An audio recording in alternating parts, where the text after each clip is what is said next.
Hello everyone and welcome to our today's FT Test 10 paper discussion session जिसका आपका code है A और ये है फेज 3 जिसका सिलेबस है बॉटनी का खनिज पोषण that is mineral nutrition and उच्चतर पादपों में प्रकाश संश्लेषण photosynthesis and higher plants.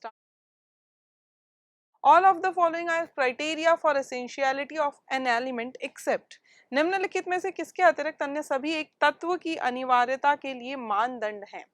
The element must be absolutely necessary for supporting normal growth and reproduction of plants. Yes. तत्व को पादप की सामान्य वृद्धि तथा जनन के लिए नितांत आवश्यक होना चाहिए तभी वो एसेंशियल एलिमेंट की कैटेगरी में आएगा. In the absence of the element plants complete their life cycle. नहीं, उसके बिना प्लांट अपनी लाइफ साइकिल कंप्लीट नहीं कर पाए तभी वो एसेंशियल एलिमेंट माना जाएगा. तो यहाँ पर सही आंसर हो जाता है option number second. An element required for activation of alcohol dehydrogenase enzyme is alcohol dehydrogenase enzyme के सक्रियण के लिए आवश्यक तत्व है. कुछ एलिमेंट्स जो होते हैं वो कुछ एंजाइम्स की एक्टिविटी को एक्टिवेट करते हैं और जैसे कि आपका जिंक हो जाता है उसका एग्जांपल जो अल्कोहल डिहाइड्रोजनेज एंजाइम को एक्टिवेट करता है. Option number 1 is the correct one. Which of the following elements is required for synthesis of cell wall during cell division? कोशिका विभाजन के दौरान कोशिका भित्ति के संश्लेषण के लिए निम्नलिखित में से कौन सा तत्व आवश्यक होता है. तो हमें मालूम है कैल्शियम जो होता है वो सिंथेसिस ऑफ सेल वॉल के लिए इंपॉर्टेंट होता है और इसीलिए हमारा सही आंसर हो जाता है option number second. Copper is absorbed by plants in the form of पादपों द्वारा कॉपर किस रूप में अवशोषित किया जाता है. That is cuprous. तो यहाँ पर आपका सही आंसर हो जाएगा ऑप्शन नंबर 4. नेक्रोसिस की अगर हम बात करें उत्तक्षय क्या है. डेथ ऑफ टिश्यूज हम इसे बोलते हैं. नेक्रोसिस को डेथ ऑफ टिश्यूज. तो यहाँ पर सही आंसर हो जाएगा आपका ऑप्शन नंबर 4. उत्तक की मृत्यु is the correct answer. Brown spots around chlorotic veins are observed due to toxicity of किसकी विषाक्तता के कारण क्लोरोटिक शिराओं के आसपास भूरे रंग के धब्बे देखे जाते हैं. वो है आपका मैग्नीज. यहाँ पर टॉक्सिसिटी लिखा है. टॉक्सिसिटी मतलब जरूरत से ज्यादा हो जाना. जितनी जरूरत है उससे अगर ज्यादा अमाउंट हो जाता है मैग्नीज का प्लांट्स में तो वो टॉक्सिक हो जाता है और इस टॉक्सिसिटी के भी सिम्टम्स होते हैं जैसे कि ब्राउन स्पॉट्स क्लोरोटिक वेन्स के पास में. तो ऑप्शन नंबर 3 यहाँ पर सही हो जाएगा. Pick the odd one with respect to microbes involved in the process of nitrification.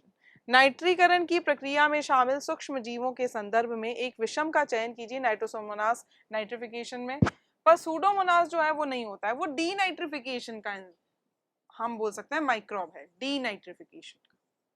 Nitrification में सूडोमोनास का कोई रोल नहीं होता है. तो सही आंसर हो जाएगा हमारा option number 2. Rhizobium is associated with the roots of all of the following except. Rhizobium निम्नलिखित में से किसके अतिरिक्त अन्य सभी की मूल से संलग्न रहता है और वो है हमारा एल्नस. एल्नस जो होता है उसके लिए फ्रैंकिया है. फ्रैंकिया नॉन लेग्यूमिनस प्लांट्स में नाइट्रोजन फिक्सेशन करता है जबकि आपका राइजोबियम जो है वो आपके लेग्यूमिनस प्लांट्स में नाइट्रोजन फिक्सेशन करता है. सही आंसर हो जाएगा option number 3. How many electrons are required for fixation of one molecule of atmospheric nitrogen. वायुमंडलीय नाइट्रोजन के एक अणु के स्थिरीकरण के लिए कितने इलेक्ट्रॉनों की आवश्यकता होती है. तो दैट इज 8 और 2 हो जाएंगे तो वो हो जाएगा 16. तो सही आंसर हो जाता है option number 2. The coenzyme required for reductive amination of alpha ketoglutaric acid by glutamate dehydrogenase is glutamate dehydrogenase द्वारा अल्फा कीटोग्लूटारिक अम्ल के अपचायी एमिनीकरण के लिए आवश्यक एंजाइम है. भाई यहाँ पर कोएंजाइम जो रिक्वायर्ड है रिडक्टिव एमिनेशन के लिए नाइट्रोजन मेटाबॉलिज्म से इक्वेशन है. तो कोएंजाइम यहाँ पर जो गिवन है दैट इज NADPH. सही आंसर हो जाएगा option number 3. Which amino acid is the main donor of the amino group during transamination? पार एमिनीकरण के दौरान कौन सा अमीनो अम्ल अमीनो समूह का मुख्य दाता होता है. दैट इज ग्लूटामिक एसिड, जो एक कीटो एसिड को अपना अमीनो ग्रुप ट्रांसफर करता है और जिससे एक नया अमीनो एसिड बनता है। तो सही आंसर हो जाएगा option number 1। The oxygen evolve by green plants come from, हरे पादपों द्वारा उत्सर्जित ऑक्सीजन कहाँ से आती है? वाटर से आती है। पहले समझा जाता था CO2 से आती है, लेकिन बाद में ये प्रूव हो गया था। Which of the following statements is not true for dark reaction? निम्नलिखित में से कौन सा कथन अप्रकाशिक अभिक्रिया के लिए सही नहीं है? It occurs in stroma of chloroplast, बिल्कुल क्लोरोप्लास्ट के स्ट्रोमा में ही होती है। Involves trapping of sunlight, नहीं, ये लाइट रिएक्शन में होता है, लाइट रिएक्शन में, डार्क रिएक्शन में नहीं होता है ट्रैपिंग ऑफ सनलाइट। तो यहाँ सही आंसर हो जाएगा option number 2। The colour of chlorophyll be in the chromatogram is, chromatogram में क्लोरोफिल बी का रंग कैसा दिखाई देता है? येलो से ग्रीन दिखाई देता है, येलो ग्रीन। तो सही आंसर हो जाएगा option number 3। For electron transfer during non cyclic photophosphorylation all the following statements are true except, non cyclic मतलब हम पता है किसकी बात कर रहे हैं? हम बात कर रहे हैं जेड स्कीम की, जिसमें दोनों फोटो सिस्टम्स इन्वॉल्व होंगे, PS1 और PS2। तो यहाँ पर गलत को आपको सिलेक्ट करना है। गैर चक्रीय प्रकाश फास्फोरिलीकरण के दौरान इलेक्ट्रॉन स्थानांतरण के लिए निम्नलिखित में से किसके अतिरिक्त अन्य सभी कथन सत्य हैं? It follows a Z scheme, बिल्कुल सही है। NADP plus is reduce to NADPH plus H plus, ये भी सही है। इट स्टार्ट विथ PS1, नहीं, PS सेकेंड से स्टार्ट होती है, ना कि PS1 से। तो सही आंसर हो जाएगा option number 3। The protons that are produced due to splitting of water accumulate, जल के विपाटन के कारण उत्पन्न होने वाले प्रोटॉन जमा होते हैं, कहाँ जमा होते हैं? ल्यूमेन ऑफ थाइलेकॉइड में, थाइलेकॉइड के ल्यूमेन में, इसीलिए ल्यूमेन में ज्यादा प्रोटॉन्स होते हैं एज कंपेयर टू स्ट्रोमा, और इसीलिए हमारे ATP का वहां पर सिंथेसिस होता है। तो सही आंसर हो जाएगा ऑप्शन नंबर 2। यही है चीजें, ये भी एक रीजन है उनमें से, उन तीनों रीजंस में से, जो कि प्रोटॉन ग्रेडिएंट डेवलप करने के लिए रिस्पॉन्सिबल होता है। The first product of C4 pathway is, C4 पथ का पहला उत्पाद क्या है? ऑक्सैलो एसिटिक एसिड, जो कि एक कैसा कंपाउंड है? आपका एक 4 कार्बन कंपाउंड है। How many turns of Calvin cycle are required for synthesis of 6 molecules of glucose, glucose के 6 अणुओं के संश्लेषण के लिए कितने केल्विन चक्र की आवश्यकता होती है? भाई एक ग्लूकोज मॉलिक्यूल बनाने के लिए 6 टर्न्स होंगे, 6 टर्न्स। तो 6 ग्लूकोज बनाने के लिए 6 × 6 दैट इज 36 बार आपकी केल्विन साइकिल घूमेगी। तो यहाँ सही आंसर हो जाएगा option number 2। Pick the wrong statement for C4 pathway और C4 प्लांट्स, C4 पथ या C4 पादपों के लिए गलत कथन का चयन कीजिए। It involves mesophyll and bundle sheath sales, दोनों यहाँ पर इन्वॉल्व होते हैं। Rubisco is absent in the mesophyll of such plants, yes, Rubisco जो है वो एब्सेंट होता है मीजोफिल में, वो प्रेजेंट होता है बंडल शीथ सेल्स में। 3 carbon acid is generated in the bundle sheath sales, bundle sheath sales में एक 3 कार्बन एसिड जनरेट होता है जब डीकार्बोक्सिलेशन होता है, ये भी सही है।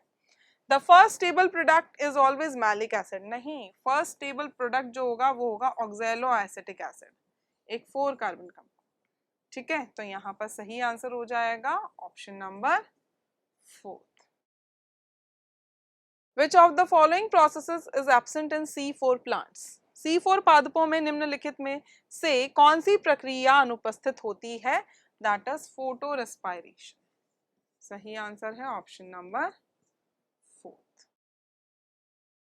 Which of the following factors are not dependent on the genetic predisposition of a plant?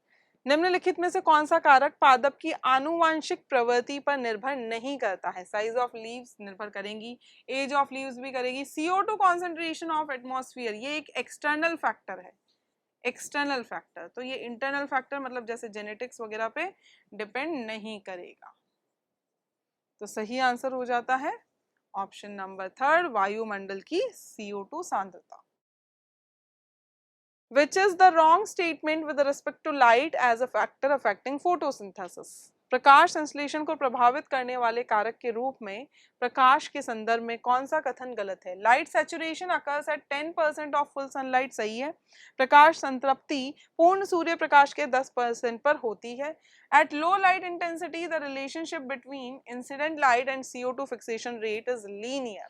Yes, low light intensity पे जो रिलेशनशिप होगा बिटवीन इंसिडेंट लाइट और CO2 फिक्सेशन रेट वो लीनियर होगा, मतलब जैसे जैसे आप इंसिडेंट लाइट बढ़ाते जाओगे CO2 फिक्सेशन रेट बढ़ता जाएगा। Light is really a limiting factor, yes ये भी सही है कि प्रकाश विरले ही कभी एक सीमित कारक होता है।